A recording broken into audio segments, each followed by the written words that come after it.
And when you sip it, guess who the one who's disappointed? Guess who's heartbroken? You. Right. But did I break your heart? Or did you? With your illusion and your ideology that you covered that with. Yeah. Right? Mm-hmm. And so it's important for us, just everybody, it's a human right to have a mental health. But specifically in the Black community, listen, I'm not going to coddle. And we got to stop making false narratives to make logic for bad decision making. If the decision is a bad decision that's resulting in something that is impaired or not healthy, then we have to call it what it is. And we have to stop living in these false narratives that say, I'm creating broken homes everywhere, but everyone's getting this $15,000 check a month. But that doesn't make the decision okay if those kids are still in a deficit. So let's talk about that, because I think that's what we do. We have this broad stroke when we're painting with these terms. But do we? Who's we? There's triggering terms. Okay. Like that's I've taken all the power away from the term narcissism because I've researched it. And I love that about you. Yeah, totally. Like, call me whatever you want. Like it's one of because I've actually now if I didn't know what it was, then I'd have issue with it. Everybody has an issue. Not everybody. A lot of women in particular have an issue with Nick Cannon having so many children with so many different women and things like that. And what we got to understand is a lot of men don't have a problem with that, because that's the nature of a man, is to have as many women as possible. And if you procreate with a lot of different women, that's cool. It does. A lot of dudes who have that type of lifestyle, who have a lot of baby mothers and things like that, they're very irresponsible. Women choose those type of men and they be very irresponsible. They be having like 5 different baby mothers, 6 or 7 different baby mothers. You know what I'm saying? And they have children all over the place, and then they don't even spend time with their children. And they try to compare those type of guys to Nick Cannon. The difference is the guys that they're trying to compare to Nick Cannon don't be paying no child support, nor do they show up. Nick Cannon pays $15,000 a month to financially support his children. Not only that, he spends time with them. Maybe not as much as the mothers would like, but he spends time with them. He actually loves his children. The point I'm making is it's nothing wrong with having a lot of children and things like that, but what would make this make more sense is if somehow, some way, he came to some agreement to allow, if he having all those women and come to some agreement with everybody living in the same house. They do it in other countries. All the women, and you can raise all your kids together with all the different women. You having children with women in different households.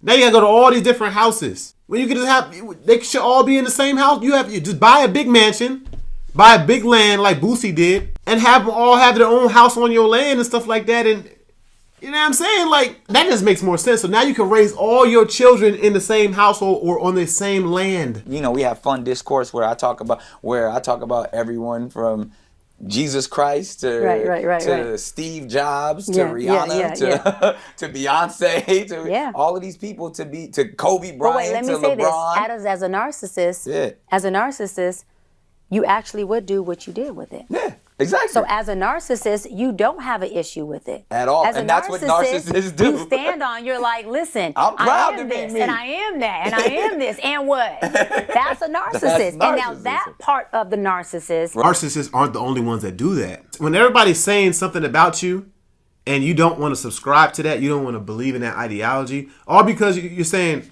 all right, cool, so what? I'm not that, or whatever, like, I'm proud of the direction I'm going, and I don't care what criticism you got. Narcissists aren't the only ones that do that, and that's why I don't like when certain people say certain types of things. Narcissists do that, yes, but all because you do that doesn't make you a narcissist, because they're not the only ones that do that. How about sometimes people are just confident in what they believe, and you're always going to have haters or people who disagree, because what makes them more wise than you? We all trying to figure this out, and I'm not about to live my life based on what you think I should do. I don't believe is unhealthy. Mm-hmm. That part is a part that I believe. As a people of how we've overcome so much. There you go. So that's not the part of the narcissist that says, that's the part that I actually admire. Take out the narcissist diagnosis I admire about you, is that you stand on, 12 kids, 12 babies. Yeah.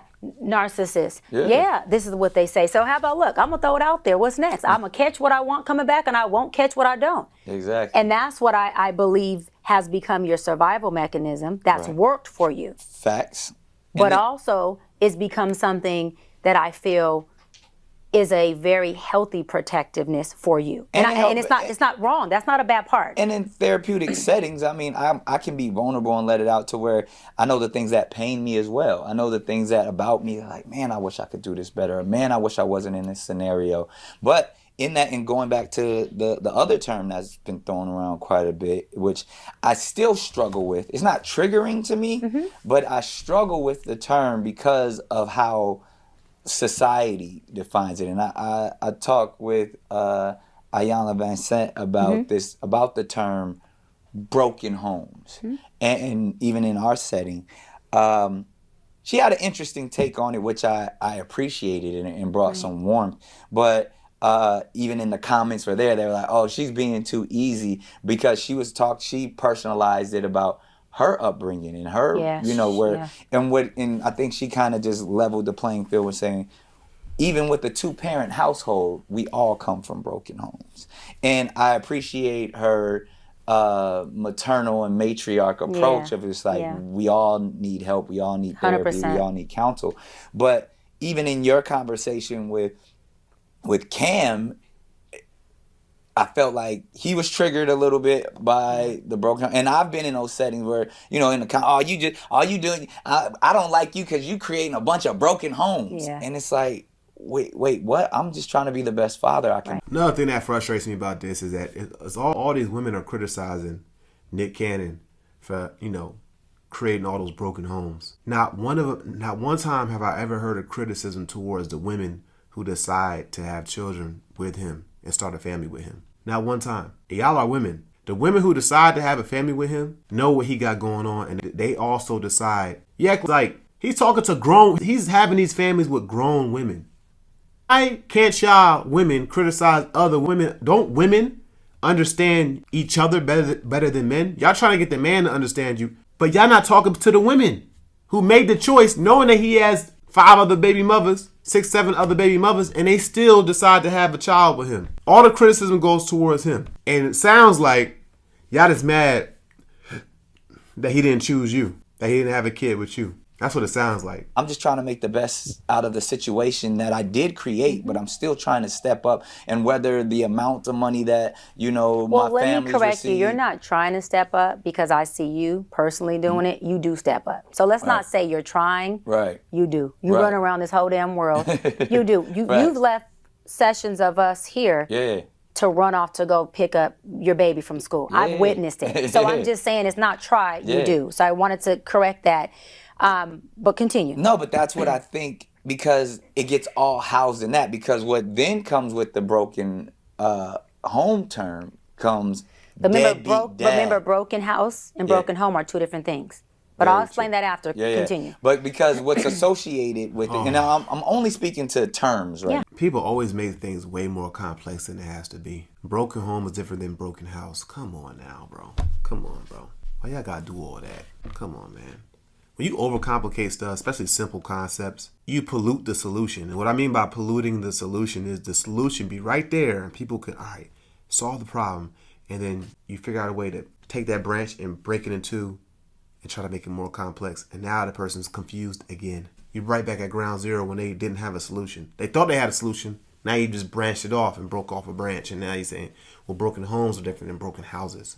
Come on now. We know how, when we're really doing the work, it's more than these terms. 100%. You know what I mean? And it's ultimately about the babies and the family. But when these terms are being thrown at, it attacks the character, which then attacks the ego. But so then you get broken home or broken house creator to deadbeat. And then, deadbeat is because whether it's the action. But a deadbeat father is different than a man who's creating a broken home. 100%. But it's almost like they're combobulating it. Yeah. Okay. When just if you're going to label me, if you're going to attempt to define me, and all of my decisions, all the things that I'm proud of and the things that I'm not so proud of, it gets because you're saying the one thing you are proud of is that you are not a deadbeat father. Right. For sure. Right. And I'll even go to the space of I want you to break it down a little bit more, just for clarity purposes for myself and for the audience, of the definition of a broken home, because just even the term broken. Yeah. sounds like something's not working.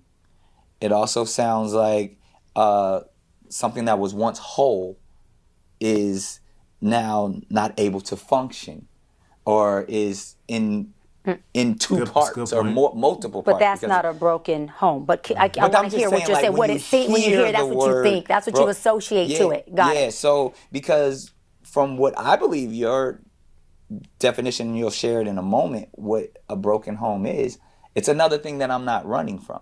Because it's not traditional.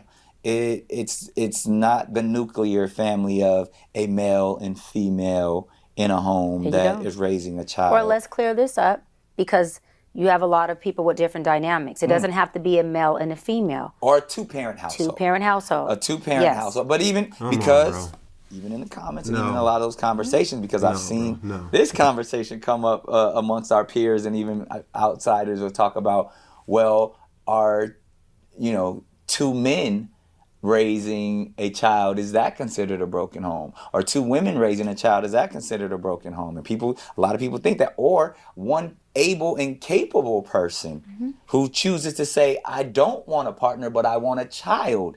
Is that a broken home? So there's so many different dynamics. The nuclear family, how about mother, father, and children? That is what it's supposed to be. One man, one woman, and all their offspring, all their children.